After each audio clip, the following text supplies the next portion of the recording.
মমতা বন্দ্যোপাধ্যায় এতদিন ধরে প্রত্যেকটা সভা থেকে জ্ঞানেশ কুমারকে ভ্যানিশ কুমার বলে এমন আক্রমণ করেছেন, এবং এই ভ্যানিশ কুমার ব্যাপারটা জ্ঞানেশ কুমার বাবুও যে এত তাড়াতাড়ি সিরিয়াসলি নিয়ে গায়ে মেখে ফেলেছেন এবং তার মাধ্যমে দিদির পেয়ারের লোকদেরকেই যে তিনি ভ্যানিশ করে দেবেন, এই বিষয়টা মনে হয় দিদিও বুঝতে পারেননি। তবে দিদি বলুন বা না বলুন পেন্সিল, দিদির পেয়ারের লোক ক্যান্সেল। দেখুন, নির্বাচন ঘোষণা হবে, ঠিক তার আগেই মুখ্যমন্ত্রী মমতা বন্দ্যোপাধ্যায় ভাতা বাড়ানো, ডিএর ঘোষণা সমস্ত কিছু করে দেওয়ার পর হয়তো ভাবছিলেন যে এবার শুধু হাতে ট্রফিটা পাওয়াই বাকি রয়েছে, আমার যা খেলার আমি তো খেলে দিয়েছি, খেলা শেষ করে দিয়েছি। কিন্তু নির্বাচন ঘোষণা হওয়ার কয়েক ঘন্টার মধ্যে নির্বাচন কমিশনের তরফ থেকে ধাপাধাপ এমন একটা সিদ্ধান্তের কথা সামনে আসতে শুরু করলো, যার মাধ্যমে একটা বিষয় স্পষ্ট, এবার শাসক দলের লড়াইটা প্রতিপক্ষের সঙ্গে তো হবে বটেই, কিন্তু তারই সঙ্গে নির্বাচনের আম্পায়ারও এবারে কিন্তু মুখে কুলু পেটে বসে থাকবেন না, চোখ বন্ধ করে হাত উল্টে দিন কাটাবেন না, সেটাও খুব পরিষ্কার হয়ে গেছে নির্বাচন কমিশনের সিদ্ধান্তে। কি তাই তো?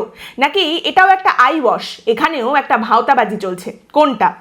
এই মুহূর্তে পশ্চিমবঙ্গের 70% মানুষ এটা বললেও যে নির্বাচন কমিশন এক ধাক্কায় মমতা বন্দ্যোপাধ্যায়ের সমস্ত জারিজুরি শেষ করে দিয়েছেন, 30% মানুষ কিন্তু এখনো বলছেন যে মমতা বন্দ্যোপাধ্যায় এমনভাবে এই সিস্টেমটাকে বানিয়ে রেখেছেন, এতগুলো বছর ধরে এমনভাবেই রিগ করা হয়েছে যে ওপরে খুল্লাম খুল্লা না হলেও ভেতরে ভেতরে নানা রকম ওপর চালাকি কিন্তু এরপরেও চলতেই থাকবে। এই কথাটা কেন বলা হচ্ছে? বিশেষ করে একেবারে নির্বাচন দেখে দেখে যারা চুল পাকিয়েছেন তারা এই কথাটা কেন বলছেন? চলুন এই বিষয়টা একটু ভেঙে দেখা যাক। দেখুন, আপনারা অনেকেই এটা জানেন এবং আমরাও সম্প্রতি একটা পর্ব করেছি এই নিয়ে, যে কিভাবে পশ্চিমবঙ্গের বিভিন্ন বড় বড় প্রশাসনিক পদগুলোয় যারা রয়েছেন, আমলা, IAS, IPS officer, WBCS officer যারা রয়েছেন, তাদের কিভাবে মমতা বন্দ্যোপাধ্যায় দীর্ঘ সময় ধরে একটা ক্যারেট অ্যান্ড স্টিক পলিসি দেখিয়ে চলে আসছেন। তিনি তাদেরকে এরকম একটা জায়গা দেওয়া হয় যে আমাদের হয়ে কাজ করো, আমাদের মতো করে কাজ করো, আমি যেরকম বলছি সেরকমভাবে সবটা হ্যান্ডেল করো, ট্যাক্টফুলি সবটা হ্যান্ডেল করো, তাহলে রিটায়ারমেন্টের পর তোমার জন্য অনেক কিছু থাকবে, তোমাকে এই সিস্টেমের মধ্যেই রেখে দেবো, এই পদ দেবো, ওই পদ দেবো, ওই কমিশনের মাথার উপরে বসিয়ে দেবো, ভোটের টিকিট দেবো, তোমাকে প্রশাসনিক পদে একটা অ্যাডভাইজার হিসেবে নিয়ে চলে আসবো, তোমাকে রাজ্যসভায় পাঠিয়ে দেবো আমরা সাংসদ করে, এরকম নানা রকম রিওয়ার্ড তো থাকেই তাদের জন্য। এবং তার ফলে দেখতে পাওয়া যায় যে যারা রিটায়ারমেন্টের পরেও সিস্টেমের মধ্যেই থেকে গেলেন এইরকম বিভিন্ন পদটদ পেয়ে, বা যারা ন্যাচারালি কর্মরত রয়েছেন, তারাও অনেক সময় রিটায়ারমেন্টের পরে এই সমস্ত কিছু পাওয়ার আশায় শাসক দলের দিকে ঝুঁকে পড়েন। কিভাবে তারা ঝুঁকে থাকেন এবং কিভাবে বছরের পর বছর এই জিনিসটা হয়ে এসছে মমতা বন্দ্যোপাধ্যায় সরকারের আমলে, এবং নির্বাচন এলেই তারা কি ধরনের খেলা খেলেন, তাদের প্রভাব কিভাবে কোথায় কোথায় কাজে লাগানো হতে পারে, কিভাবে একদম আড়ালে থেকে তারা নানা রকমভাবে জিনিসপত্র এদিক থেকে ওদিকে ঘোরানোর চেষ্টা করেন। তো এই নিয়ে একদম একটা গোটা পর্ব আমাদের আছে, আপনারা যদি না দেখে থাকেন অবশ্যই দেখে নেবেন, আমি লিঙ্ক নিচে দিয়ে রেখেছি। এইবার ব্যাপারটা হচ্ছে, এই পরিপ্রেক্ষিতে দাঁড়িয়ে যখন খবর সামনে আসে যে রবিবার নির্বাচন কমিশনের তরফ থেকে বিকেলবেলা নির্বাচন ঘোষণা করা হলো, নির্ঘণ্ট বলে দেওয়া হলো কবে নির্বাচন, সমস্ত কিছু জানিয়ে দেওয়া হলো, এবং তার কয়েক ঘন্টার মধ্যে রবিবার রাতেই একেবারে ঝপাঝপ খবর চলে এলো, একের পর এক পশ্চিমবঙ্গের প্রশাসনিক পদে যারা রয়েছেন তাদের সরিয়ে দেওয়া হচ্ছে। রবিবার রাতেই খবর এলো যে পশ্চিমবঙ্গের মুখ্য সচিব এবং পশ্চিমবঙ্গের স্বরাষ্ট্র সচিব, তাদের দুজনকেই সরিয়ে দেওয়া হচ্ছে। পশ্চিমবঙ্গের মুখ্য সচিব ছিলেন নন্দিনী চক্রবর্তী, তাকে সরিয়ে দিয়ে জানা গেল নির্বাচন কমিশন এই পদে নিয়ে এসেছে দুষ্যন্ত নারিওয়ালাকে। তারই সঙ্গে পশ্চিমবঙ্গের স্বরাষ্ট্র সচিবের পদে ছিলেন জগদীশ প্রসাদ মীনা, তাকে সরিয়ে নির্বাচন কমিশন নতুন স্বরাষ্ট্র সচিব হিসেবে নিয়োগ করেছেন সংঘমিত্রা ঘোষকে। এবং এই যে নির্দেশগুলো এলো, এই যে বদল করা হচ্ছে, সেই ব্যাপারটা জানানো হলো রবিবার রাতে, এবং বলা হলো সোমবার দিনেই কিন্তু এই যারা নতুন পদে বসছেন তাদের দায়িত্ব নিয়ে নিতে হবে। অর্থাৎ কিনা যারা দায়িত্ব থেকে চলে যাচ্ছেন তারা কোথাও কোনো রকম কিছু সেট করার, দেখে যাওয়ার, এদিক থেকে ওদিক করার কোনো সুযোগ যাতে না পান, সেই রকম ভাবেই কিন্তু এই ঘোষণা করা হয়েছে। রবিবার রাতে অর্ডার এসেছে, সোমবারে কিন্তু যাদের যাবার কথা তারা চলে যাবেন এবং যাদের দায়িত্ব নেবার কথা তাদের নিয়ে নিতে হবে দুপুরবেলার মধ্যে। এবং তারই সঙ্গে সোমবার সকালে আরও খবর সামনে এলো, পশ্চিমবঙ্গ পুলিশের যিনি ডিজি, তারই সঙ্গে কলকাতা পুলিশ কমিশনার এবং আমাদের রাজ্য পুলিশের এডিজি আইন শৃঙ্খলা, তাদেরও বদলে দিয়েছে নির্বাচন কমিশন। জানা গেল আমাদের পশ্চিমবঙ্গ পুলিশের যিনি ডিজি ছিলেন পীযূষ পাণ্ডে, তাকে সরিয়ে দেওয়া হয়েছে এবং সেই জায়গায় নিয়ে আসা হয়েছে সিদ্ধনাথ গুপ্তকে। এবং কলকাতা পুলিশের কমিশনার ছিলেন সুপ্রতিম সরকার, তাকেও সরিয়ে দেওয়া হয়েছে এবং তার জায়গায় এই পদে নিয়ে আসা হয়েছে অজয় নন্দকে। আর এডিজি আইন শৃঙ্খলা পশ্চিমবঙ্গের ছিলেন বিনীত গোয়েল। জানা গেল নির্বাচন কমিশন তাকেও সরিয়ে দিয়েছে পদ থেকে এবং সেই পদে নিয়ে আসা হয়েছে অজয় মুকুন্দ রানাডেকে।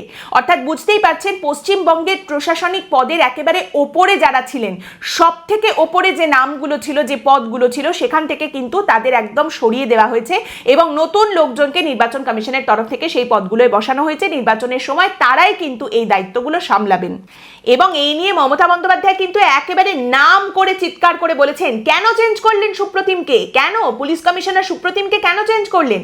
আপনারা টাকা পয়সা ঢোকাবেন সেই জন্য, হামলা করবেন যাতে কেউ ধরতে না পারে সেজন্য? আমরাও কিন্তু নজর রাখবো। তৃণমূল কংগ্রেসের অবশ্যই বিষয়টা একেবারেই পছন্দ হয়নি, তারা প্রতিবাদ করেছেন। তৃণমূলের সাংসদরা রাজ্যসভা থেকে ওয়াকআউট করেছেন এই প্রতিবাদে যে এতজনকে কেন সরানো হয়েছে, এবং মমতা বন্দ্যোপাধ্যায় থেকে শুরু করে তৃণমূলের সবাই প্রশ্ন তুলছেন, কেন হলো এটা, কিভাবে হবে, কেন নির্বাচন কমিশন এটা করলো, কিভাবে নির্বাচন কমিশন এইসব বদলে দিতে পারে? Silly question. নির্বাচনের সময় নির্বাচন কমিশন তো এগুলো করতেই পারে, মডেল কোড অফ কন্ডাক্ট শুরু হয়ে গেছে, এখন নির্বাচন কমিশনের হাতে আছে সিদ্ধান্ত, তারা সিদ্ধান্ত নিতেই পারে। এবং রাজ্যের শাসক দল তৃণমূল কংগ্রেস তারা অনেক কিছুই করতে পারে, কিন্তু এই মুহূর্তে এই সিদ্ধান্তগুলো নিয়ে তাদের হাতে করার খুব একটা কিছু নেই। প্রতিবাদ করে তারা ওয়াকআউটটুকুই করতে পারেন, কিন্তু এর থেকে বেশি তারা কিছু করতে পারবেন না। অন্যদিকে দিদি কিন্তু প্রচন্ড রেগে গেছেন, রীতিমতো রাগে ফুঁসতে ফুঁসতে তিনি বলছেন, বিজেপি মাঝরাতে গুপ্ত তাণ্ডব চালাচ্ছে। এরকম কোনোদিন দেখেছেন আপনারা? যাকে খুশি সরিয়ে দিচ্ছে, যাকে খুশি নিয়ে আসছে, বাঙালিদেরও সরিয়ে দিচ্ছে, অবাঙালিদেরও সরিয়ে দিচ্ছে, মগের মুলুক পেয়ে গেছে, এটা কি ওদের জমিদারি নাকি? এবং তারই সঙ্গে মমতা বন্দ্যোপাধ্যায় বলছেন যে আপনারা আসলে বেছে বেছে দেখছেন যে কাদের পাঠালে কারা বিজেপির হয়ে কাজ করবে, তবে আমি বলে দিচ্ছি, যাদেরই আপনারা পাঠান না কেন তারা আমাদের হয়ে কাজ করবে, মানুষের হয়ে কাজ করবে। এখানে এই রদবদল থেমে থাকবে এমনটাও কিন্তু নয়। নির্বাচন কমিশন বা আমাদের রাজ্যের যে মুখ্য নির্বাচনী আধিকারিকের দপ্তর, সেই সূত্রে যে খবর সামনে আসছে সেখান থেকে জানা যাচ্ছে যে এরপর আরও বদল আসতে চলেছে প্রশাসনিক স্তরে, আরও কর্তা আমলাদের সরানো হবে। জানা যাচ্ছে বেশ কয়েকটা জেলার জেলা শাসক এবং পুলিশের সুপার তাদের সরিয়ে দেবে নির্বাচন কমিশন, সেই সিদ্ধান্তের কথা আসতে চলেছে। বেশ কিছু জেলার ক্ষেত্রে জেলা শাসক এবং পুলিশ সুপার দুজনকেই সরিয়ে দেওয়া হবে, আবার কিছু জেলার ক্ষেত্রে যে কোনো একজন, হয় পুলিশ সুপার নয় জেলা শাসক, তাকে সরিয়ে অন্য লোককে নিয়ে আসা হবে। এমন সিদ্ধান্তের কথাও নির্বাচন কমিশন খুব তাড়াতাড়ি জানাবে, এটা শোনা যাচ্ছে। ধাপে ধাপে নির্বাচন কমিশনের এই সিদ্ধান্ত সামনে আসতে চলেছে। অর্থাৎ বুঝতেই পারছেন যে দিদির গুড বুকে যারা আছেন বা তৃণমূল কংগ্রেসের গুড বুকে যারা আছেন তাদের কিন্তু একের পর এক ধরে ধরে সরিয়ে দেওয়া হচ্ছে।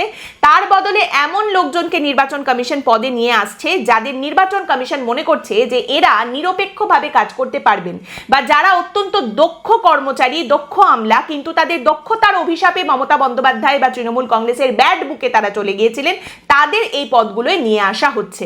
এবার যথারীতি তৃণমূল কংগ্রেস যেরকম রেগে গেছে, বিজেপি আবার এই সিদ্ধান্তে ততটাই উৎফুল্ল। তারা বহুদিন ধরে পশ্চিমবঙ্গের পুলিশ এবং প্রশাসনের পদে যারা রয়েছেন তারা দলদাসে পরিণত হয়েছেন তৃণমূল কংগ্রেসের, এই অভিযোগ বারবার করে এসেছেন।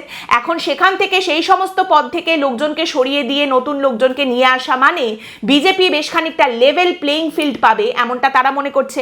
নির্বাচন কমিশনেরও এখানে এটাই উদ্দেশ্য, বা তারা মনে করছেন যে এই সমস্ত রদবদল করার ফলে বিভিন্ন জায়গায় যারা ভোটারদের বমকায়, চমকায়, ধমকায়, এগুলোকে আটকানো যাবে, বা একদম সুন্দর নিরপেক্ষভাবে কোনো রকম সমস্যা ছাড়া যাতে ভোট হতে পারে সেই ব্যবস্থা করা যাবে। বা অনেক ক্ষেত্রে ডিপ্লয়মেন্ট, কেন্দ্রীয় বাহিনীকে মোতায়েন করা থেকে শুরু করে বিভিন্ন রকম জায়গায় একটা শান্তিপূর্ণ নির্বাচন হচ্ছে সেটাকে ব্যাগড়া দেওয়ার চেষ্টা যে সমস্ত কর্তারা করে থাকেন সেগুলোর সমাধান করা যাবে, এমনটাই নির্বাচন কমিশন কিন্তু মনে করছে। তারই সঙ্গে অন্যান্য বিরোধীদেরও সেই একই রকম মনোভাব যে একটা লেভেল প্লেইং ফিল্ড এর মাধ্যমে পাওয়া যেতে পারে। তারই সঙ্গে জানা যাচ্ছে পশ্চিমবঙ্গে এবার 2 দফায় নির্বাচন হচ্ছে, এবং এই 2 দফার জন্য যে পরিমাণ কেন্দ্রীয় বাহিনী পশ্চিমবঙ্গে আসতে চলেছে সেটা এর আগের সমস্ত নির্বাচনের কেন্দ্রীয় বাহিনীর পরিমাণকে ছাপিয়ে যাবে। আগের বারের থেকে দ্বিগুণ কেন্দ্রীয় বাহিনী পশ্চিমবঙ্গে নিয়ে আসা হবে, রেকর্ড পরিমাণ কেন্দ্রীয় বাহিনী, আধা সামরিক বাহিনীর জওয়ানরা পশ্চিমবঙ্গে নির্বাচনের সময় থাকবেন, এই খবরও কিন্তু সামনে উঠে আসছে। আগেই যেটা বললাম, মমতা বন্দ্যোপাধ্যায় এই সমস্ত বদল যে হচ্ছে সেটাতে একেবারেই খুশি নন, এবং তার আতে ঘা লাগায় তিনি কিন্তু প্রচন্ড রেগে গিয়ে একথাও বলে দিয়েছেন যে আমরা মাছের কাঁটা বাছি আর আপনারা রাজনৈতিক উকুন বাছেন, আপনারা সব কিছু চেঞ্জ করে দিন, তারপরেও সরকার বাংলায় চেঞ্জ হবে না, লিখে নিন। একটা সুষ্ঠু, স্বাভাবিক, নিরপেক্ষ, হিংসামুক্ত নির্বাচন পশ্চিমবঙ্গের প্রত্যেক ভোটারের অধিকার এবং এই অধিকার নিশ্চিত করাই নির্বাচন কমিশনের অঙ্গীকার। পশ্চিমবঙ্গে অবশ্যই 70% মানুষ এখন মনে করছেন এই যে প্রশাসনিক স্তরে এতগুলো বদল করা হলো, একেবারে গুরুত্বপূর্ণ মাথাদের যে এইভাবে সরিয়ে দিয়ে নির্বাচন কমিশন নতুন লোকজনকে নিয়ে আসছে, এর মাধ্যমে পশ্চিমবঙ্গের ভোটারদের ওই অধিকার রক্ষা করার যে অঙ্গীকার নির্বাচন কমিশন নিয়েছে সেটা তারা বাস্তবায়িত করতে পারবে। কিন্তু তারপরেও ওই যে বললাম 30% মানুষ যারা কিন্তু নির্বাচন দেখে দেখে চুল পাকিয়েছেন, তারা এখনো কিছু সংশয় প্রকাশ করছেন বা এখনো কিছু প্রশ্নের কথা তারা সামনে রেখে দিচ্ছেন। কি? 3টে সংশয়ের কথা বা 3টে সাবধান বাণী সামনে উঠে আসছে। প্রথম হচ্ছে, এই যে প্রশাসনিক লেভেলের একদম মাথায় যারা রয়েছেন তাদের বদল করা হয়েছে, এটা একটা সদর্থক ভূমিকা হতে পারে, কিন্তু এটাই একমাত্র উপায় নয় নির্বাচনকে প্রভাবমুক্ত করার। এটা একটা পদক্ষেপ হতে পারে, কিন্তু এইটা করা হয়েছে মানেই এবার সব ঠিক হয়ে যাবে এটা মনে করার কিন্তু কোনো কারণ নেই। দ্বিতীয় কথা হচ্ছে, beware of a Trojan horse. এই মুহূর্তে নির্বাচন কমিশন এই পদ থেকে লোকজনকে সরিয়ে যাদের নিয়ে এসেছে নতুন করে, নির্বাচন কমিশন অবশ্যই মনে করছে তারা নিরপেক্ষভাবে কাজ করবেন, তারা শাসক দলের ব্যাড বুকে কোনো রকম ভাবে চলে গেছেন, সেই কারণে তারা ওই দিকে ঝুঁকে থাকবেন না এবং সঠিকভাবে তাদের দায়িত্ব পালন করবেন। কিন্তু সেটা তারা সত্যিই করবেন কিনা সেটা যতক্ষণ না কাজ হচ্ছে ততক্ষণ কিন্তু নিশ্চিত হওয়ার কোনো জায়গা নেই, সেটা আগে থেকে টেস্ট করার কোনো উপায় নেই। অতএব এই নির্বাচনের সময় তো অনেক কিছুই হতে পারে, এদিক ওদিক কত রকম কিছু হতে থাকে এবং সেই লোভ সংবরণ করতে পারবেন সমস্ত আমলারা, সমস্ত কর্তারা, সমস্ত মাথারা। এটা যদি কেউ মনে করে নেন আগে থেকেই, তাহলে সেটা মূর্খের স্বর্গে বাস করা হবে। কাজেই তারা আদৌ নিরপেক্ষভাবে কাজ করবেন কিনা সেদিকে কিন্তু অবশ্যই নজর রাখা দরকার, সে সম্পর্কে সচেতন থাকা দরকার নির্বাচন কমিশনের। তৃতীয় কথাটা হচ্ছে যে দেখুন, এই যে নির্বাচনটা হচ্ছে সেখানে সুষ্ঠুভাবে সমস্ত কিছু যাতে হতে পারে, নিরপেক্ষভাবে ভোট দান যাতে ভোটাররা করতে পারেন, সেটা নিশ্চিত করতে গেলে একদম বুথ লেভেলের কাজটা সব থেকে বেশি প্রয়োজন। কোথাও একটা ঝামেলা হচ্ছে, সঙ্গে সঙ্গে কেন্দ্রীয় বাহিনীকে সেখানে ডিপ্লয় করে দেবা, পুলিশকে পাঠিয়ে দেবা, কিংবা কেউ একটা গন্ডগোল পাকানোর চেষ্টা করছে, সঙ্গে সঙ্গে তাকে গিয়ে ধরে ফেলা। এই কাজগুলো প্রশাসনের মাথার উপর যারা বসে রয়েছেন মাথারা কিন্তু করবেন না, এই কাজগুলো তাদের হাত পাকে দিয়ে করাতে হবে। এবার অবশ্যই মাথা বদল হয়েছে মানে হাত পার কাছে যে ইঙ্গিত বা নির্দেশ যাবে সেগুলোরও বদল হবে, কিন্তু নির্বাচনের সময় লোকাল লেভেলে এই হাত পারও যে কেনাবেচা চলে বা হাত পার যে লোকাল লেভেলে অন্য অন্য মাথা তৈরি হয়ে যায়, সেগুলোর দিকেও কিন্তু অবশ্যই নজর রাখতে হবে। অর্থাৎ বিষয়টা হচ্ছে নির্বাচন কমিশনকে গোটা বিষয়টার উপর এখনো অনেকটা নজর রাখতে হবে, অনেক কিছু করতে হবে। এইটুকু করেই সবটা হয়ে গেল এমনটা একেবারেই ভাবলে চলবে না। নজর হাটি তো দুর্ঘটনা ঘটি। কারণ প্রথমত মমতা বন্দ্যোপাধ্যায় এই কথা কিন্তু চিৎকার করে হুঙ্কার দিয়ে বলেছেন যে পুলিশকে থ্রেট দিয়ে কোনো লাভ নেই, আপনারা পুলিশকে থ্রেট দিচ্ছেন, ওরা চাকরিটা নিজের যোগ্যতায় পেয়েছে, আপনারা ওদের চাকরি দেননি। 1 মাসের জন্য বদলে দিয়ে আবার বলছেন দেখে নেব, এবং মমতা বন্দ্যোপাধ্যায় বলছেন আবার দেখা হবে, নবান্নে দেখা হবে। বিজেপির লোককে ডিএম চিফ সেক্রেটারি করতে হবে কেন? মানুষের ওপরে ভরসা নেই কেন? এবং তারই সঙ্গে মাথায় রাখতে হবে যাদের পদ থেকে সরিয়ে দেওয়া হয়েছে তারা কিন্তু সিস্টেম থেকে, প্রশাসনের মধ্যে থেকে সম্পূর্ণ বেরিয়ে চলে গেলেন, একেবারে উবে গেলেন। নির্বাচনের সময় পুরো ঘরে তারা বসে থাকবেন চুপ করে, বিষয়টা এরকম নয়। তাদের কিন্তু নতুন পদ অলরেডি দিয়ে দেওয়া হয়েছে, অন্য অন্য ডিপার্টমেন্টে, অন্য অন্য জায়গায় তাদের অন্য পদে পাঠিয়ে দেওয়া হয়েছে, রাজ্য সরকারের তরফ থেকে তাদের অন্য পদ দেওয়া হয়েছে। কাজেই তারা সিস্টেমের মধ্যে কিন্তু থাকছেন। নির্বাচনের কাজ হয়তো তারা করতে পারবেন না, কিন্তু দরকারে একটা ফোনও তারা ঘোরাতে পারবেন না, ব্যাপারটা কিন্তু এরকম নয়। নাক গলানো থেকে তারা হয়তো দূরে গেলেন, হাত বাড়ানো থেকে দূরে কিন্তু তারা নয়। চোখ কান খোলা রাখার সঙ্গে সঙ্গে আরো এই কথাটা বলে দিই, সম্প্রতি জানা যাচ্ছে নির্বাচন কমিশন সূত্রে খবর, নির্বাচন কমিশনের তরফ থেকে 2021-এর বিধানসভা নির্বাচন এবং 2024-এর লোকসভা নির্বাচনের ক্যামেরা ফুটেজগুলো খতিয়ে দেখা হচ্ছিল, কত কি রেকর্ডিং রয়েছে। সেখানে নির্বাচন কমিশন দেখেছে 30% ক্যামেরায় কোনো রেকর্ডিং পাওয়া যায়নি, কোনো ফুটেজ নেই, কিচ্ছু রেকর্ড হয়নি। এবং আরো 30% ক্যামেরায় দেখতে পাওয়া যাচ্ছে নির্বাচন শুরুর, বুথে যে ভোট শুরু হচ্ছে সেই শুরুর আধ ঘন্টা এবং শেষের আধ ঘন্টার ফুটেজ রয়েছে, 30 মিনিট 30 মিনিট। মাঝখানের সময়টায় কি হয়েছে তার কোনো রেকর্ডিং, কোনো ভিডিও ফুটেজ কিচ্ছু নেই।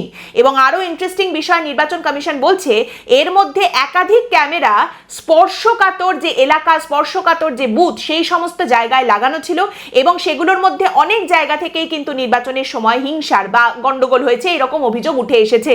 এবং সেগুলো খতিয়ে দেখতে গিয়ে গিয়ে যখন দেখা যাচ্ছে সেই সমস্ত বুথের ফুটেজই নেই, তখন তো সেই অভিযোগগুলো যাচাই করা যাচ্ছে না। তাহলে এবার কি করা হবে, এবার অন্যরকমটা কি হবে?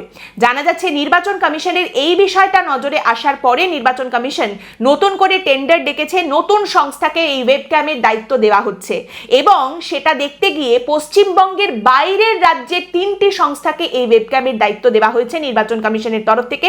তারাই ওয়েবক্যাম সরবরাহ করবেন প্রত্যেকটি বুথে, এই রাজ্যের কোনো সংস্থার উপর দায়িত্ব দেওয়া হচ্ছে না। অতএব বুঝতেই পারছেন এবারের নির্বাচনে কিন্তু প্রচুর এদিক ওদিক দৌড়াদৌড়ি হতে চলেছে, রেজাল্ট বেরোনোর আগেও, রেজাল্ট বেরোনোর পরেও। আজকের পর্ব এখানেই শেষ করছি। আপনাদের মতামত অবশ্যই জানাবেন। পরের দিন দেখা হবে অন্য একটি বিষয় নিয়ে আলোচনায়। ভালো থাকবেন।